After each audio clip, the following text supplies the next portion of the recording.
നമസ്കാരം. ഇന്ത്യക്കെതിരെ തിരിഞ്ഞ പാകിസ്ഥാന് സ്വന്തം മണ്ണിൽ നിന്ന് തന്നെ തിരിച്ചടി. 2 വ്യത്യസ്ത ആക്രമണങ്ങളിൽ 14 പാകിസ്ഥാൻ സൈനികരെ ബലൂചിസ്ഥാൻ ലിബറേഷൻ ആർമി കൊലപ്പെടുത്തി.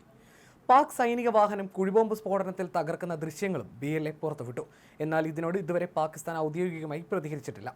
ഏറെ നാളായി സംഘർഷങ്ങൾ നിലനിൽക്കുന്ന മേഖലയാണ് ബലൂചിസ്ഥാൻ. പാകിസ്ഥാന്റെ തെക്ക് പടിഞ്ഞാറ് ഭാഗത്ത് സ്ഥിതി ചെയ്യുന്ന ഒരു പ്രവിശ്യയാണിത്. പാകിസ്ഥാൻ ഭരണകൂടവും സൈന്യവും പല പൗരാവകാശ ലംഘനവും അവിടെ നടത്തുന്നുണ്ടെന്ന് ആരോപിച്ച് സ്വതന്ത്ര രാജ്യത്തിനായി പല പ്രക്ഷോഭങ്ങളും നടന്ന ഇടമാണ്.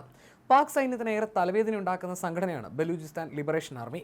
സമീപകാലത്ത് ബലൂചിസ്ഥാൻ ലിബറേഷൻ ആർമി പലതവണ പാകിസ്ഥാൻ സൈന്യത്തെ ആക്രമിച്ചപ്പോഴും ദൃശ്യങ്ങൾ പുറത്തുവിട്ടപ്പോഴും പാകിസ്ഥാൻ ഉടനടി പ്രതികരിക്കാറുണ്ടായിരുന്നു. ബോലാൻ കെച്ച് മേഖലയിലാണ് ഇപ്പോൾ BLA ആക്രമണം നടത്തിയത്. സൈനിക വാഹനത്തിന് നേരെയായിരുന്നു ആക്രമണം. Pakistan special operations commander Tariq Imran, സുബേദാർ ഉമർ ഫാറൂഖ് എന്നിവരുൾപ്പെടെ 12 സൈനികർ ഉണ്ടായിരുന്ന വാഹനത്തിന് നേരെയാണ് ആക്രമണം നടന്നത്. ആക്രമണത്തിൽ മുഴുവൻ പേരും കൊല്ലപ്പെട്ടുവെന്നാണ് റിപ്പോർട്ട്. ബലൂചിസ്ഥാനെ പാകിസ്ഥാനിൽ നിന്ന് വേർപെടുത്തി പ്രത്യേക രാജ്യമാക്കണമെന്ന് വാദിക്കുന്ന സായുധ സംഘടനയാണ് BLA.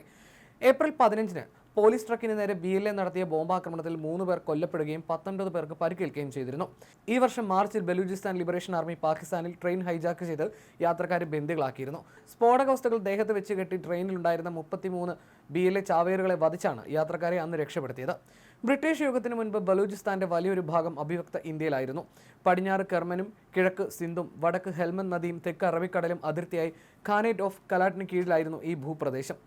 വിവിധ ഗോത്ര വിഭാഗങ്ങളുടെ ചെറുനാട്ടുരാജ്യങ്ങൾ ഉണ്ടായിരുന്നെങ്കിലും കലാട്ട് ഖാൻ ആയിരുന്നു ഏറ്റവും കരുത്തനായ ഭരണാധികാരി. 1876-ൽ ഈ ഭൂപ്രദേശം ബ്രിട്ടീഷ് ഇന്ത്യക്ക് കീഴിലായി.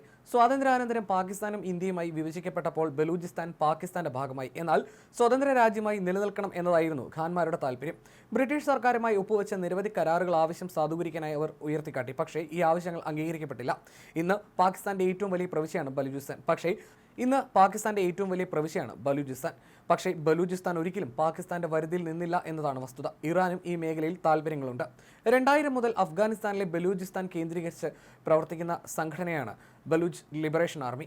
ബലൂചിസ്ഥാന്റെ സ്വാതന്ത്ര്യം എന്ന ആവശ്യം ഉന്നയിച്ചാണ് ഈ സായുധ സംഘടന പ്രവർത്തിക്കുന്നത്.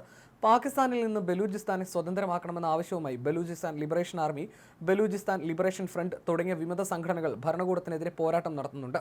വർഷങ്ങളായി വിഘടനവാദം ശക്തമായ ബലൂചിസ്ഥാനിൽ പോലീസ് സ്റ്റേഷൻ, റെയിൽവേ സ്റ്റേഷൻ എന്നിവിടങ്ങൾ ഉൾപ്പെടെ ആക്രമിക്കപ്പെട്ടിട്ടുണ്ട്. എണ്ണ, സ്വർണം, ചെമ്പ് ഉൾപ്പെടെയുള്ളവയാൽ സമ്പുഷ്ടമായ പ്രദേശമാണ് ബലൂചിസ്ഥാൻ. എന്നിട്ടും പാകിസ്ഥാനിലെ ഏറ്റവും ദരിദ്ര മേഖലകളിൽ ഒന്നുകൂടിയാണിത്. പാകിസ്ഥാൻ സർക്കാരിന്റെ ബലൂചിസ്ഥാൻ ജനങ്ങളോടുള്ള അവഗണനയാണ് വിഘടനവാദ സംഘടനകളുടെ പ്രധാന ആയുധം. ഏകദേശം 15 ലക്ഷമാണ് ഈ പ്രവിശ്യയിലെ ജനസംഖ്യ. ബലൂചിസ്ഥാൻ ഇന്ത്യയോട് ചേരാൻ ആഗ്രഹിച്ച രാജ്യമാണ്. എന്നാൽ ഇന്ത്യയുമായി അതിർത്തി പങ്കുവെക്കുന്നില്ല എന്ന കാരണം കൊണ്ട് മാത്രമാണ് ബലൂചിസ്ഥാൻ ഇന്ത്യയിലേക്ക് ചേരാൻ കഴിയാതിരുന്നത്. ധാരാളം ഹിന്ദുമത വിശ്വാസികളും ക്ഷേത്രങ്ങളുമുള്ള ഇവർ വാസ്തവത്തിൽ പാകിസ്ഥാനിൽ സംതൃപ്തരായിരുന്നില്ല. ഇപ്പോൾ പാകിസ്ഥാൻ ലയിച്ചപ്പോഴാണ് ബലൂചിസ്ഥാൻ കലാപഭൂമിയായി മാറുന്നത്. ബലൂചിസ്ഥാൻ ഒരു കാലത്ത് വളരെ സമ്പദ് സമൃദ്ധമായിരുന്നു. ബലൂചിസ്ഥാനിലെ സമ്പത്ത് കൈക്കലാക്കാൻ പാകിസ്ഥാനൊപ്പം മത്സരിച്ച രാജ്യമാണ് ചൈന.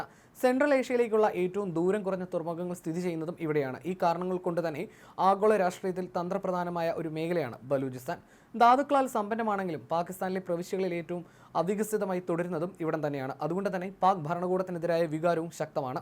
പാകിസ്ഥാനിൽ നിന്ന് വിഘടിച്ച് സ്വതന്ത്ര രാജ്യം സ്ഥാപിക്കണമെന്ന് അവകാശപ്പെടുന്ന ഒട്ടേറെ സംഘടനകളുണ്ട് ഇവിടെ.